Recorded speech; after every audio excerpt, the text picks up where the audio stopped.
Have you ever noticed how, like, a single financial reporting metric can completely skew how you understand a company's value? Oh, absolutely. Or how the next massive tech disruption isn't necessarily about getting smarter, but just getting infinitely cheaper. Right, exactly. And we are seeing that play out right now across global markets. So welcome to today's daily audio briefing of the Curated News, curated by Sandeep Ori. We're taking you on a rapid-fire tour of today's most crucial global updates, just keeping it concise so you can walk away informed. Yeah, let's jump right in with a geopolitical stall. The Wall Street Journal is reporting on this delayed U.S. oil boom in Venezuela. So Maduro is out of power, but heavyweights like ExxonMobil and Chevron, they haven't actually started drilling yet. Like, why the hesitation? Well, it really comes down to ground realities versus, political headlines. I mean, a regime change doesn't just magically fix decades of decayed infrastructure. Right, or untangle all that regulatory red tape. Exactly. These companies are basically sitting on their hands because the capital risk of rebuilding that extraction supply chain, well, it currently outweighs the immediate reward. Makes sense. You don't build a house on a crumbling foundation. But let's look at what is being built in the tech world. Oh, yeah. The Financial Express highlights how Chinese AI models are rapidly outscaling U.S. versions. Alibaba's Qwen 3.8 Max just hit 2.4 trillion parameters. Wow. And for you listening, think of parameters as the AI's synapses, basically, Yeah. the digital connections that let it process complex information. Right. But while the sheer size of the model matters, cost is the real story here. DeepSeek's V4 Flash is reportedly 100 times cheaper to run than Anthropic's Claude Fable 5. 100 times. That is massive. Yeah, I mean, they aren't necessarily inventing a smarter brain. They're optimizing the training process and hardware efficiency to just aggressively drive down prices. So is this essentially the new Cold War space race, but for computing power? Like Henry Ford's assembly line, just mass producing the intelligence so everyone can afford it. Precisely. The real power shift happens when the technology becomes cheap enough to be ubiquitous. Got it. Okay, shifting gears, a very quick PSA from the Deccan Herald. So, many WhatsApp accounts were mysteriously blocked yesterday. Oh, yeah, that was a mess. Truly. So take a second to check your app today just to ensure you aren't stuck on an under-review screen. It is a great reminder not to rely entirely on a single communication channel, that's for sure. Definitely. Let's turn to the box office now. The Wall Street Journal notes that Spider-Man, Brand New Day swung to a massive $927 million global debut. That is a huge opening weekend. Yeah, and Sandeep asks if there are any MCU fans in the house today.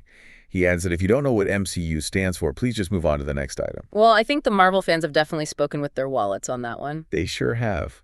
Let's check in on the Indian markets. Sandeep notes, Houston, oops, Sebi, we have a problem. The millions versus lakhs issue. Exactly. He points out that allowing companies to declare financial results in either millions or lakhs is a massive issue. I mean, converting between the two in your head definitely increases cognitive load. It does. And, it actively misleads retail investors. In India, people naturally calculate large sums in lakhs and crores. Right, so forcing an investor to mentally translate millions just creates friction. Yeah, and it leads to misjudging a company's actual valuation. Sandeep hits the nail on the head here. He says rather than spending capital on investor education, SEBI should just fix this reporting standard. Absolutely. And moving to financial policy, the Financial Express reports the Indian government is planning a tax amendment bill specifically to boost foreign capital in the electronics sector. Okay, so by lowering the entry costs via tax breaks, they're trying to incentivize foreign companies to build there. Exactly, yeah. The goal is to rapidly scale domestic manufacturing capabilities. Got it. We also have a major legal update from the Times of India.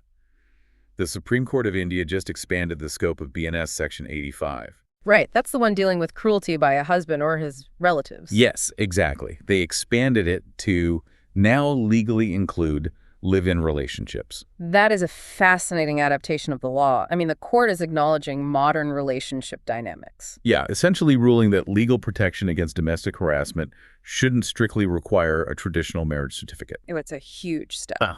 And speaking of major milestones, the Times of India also reported an incredible healthcare metric. In 2025, India surpassed 20,000 organ transplants. Oh, wow. That makes them the third largest globally for total transplants, right? Yep, and #1 for living donor transplants.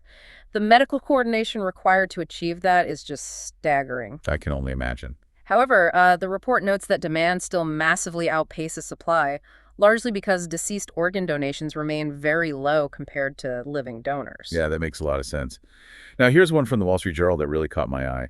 The U.S. Department of Defense wants mandatory testosterone tests for troops over 30. That's definitely raising some eyebrows.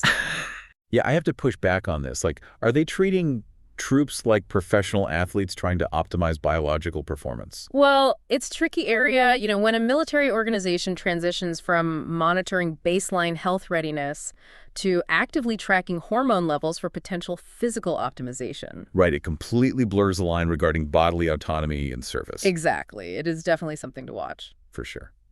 Finally, the Financial Express reports Bengaluru's BMTC is outfitting 300 buses with audio ads to generate non-fare revenue. And Sundeep adds a very relatable observation. He just hopes passengers don't boost their own personal audio levels in response. And wrapping it up for another Tuesday morning is this piece. The Wall Street Journal's Pepper and Salt's daily comic takes a dig at job searching. On that note, says Sundeep, it's interesting that the author showed a man looking for job ads in a newspaper. He adds that he wonders how many job seekers are reading newspapers nowadays. But a bigger issue, says Sundeep, is the generally poor reading habits of Gen Z. Because if they're only relying on social media for news, they're more likely to be gamed by algorithms. Think about it. Have a fab day, folks, and we'll see you tomorrow morning.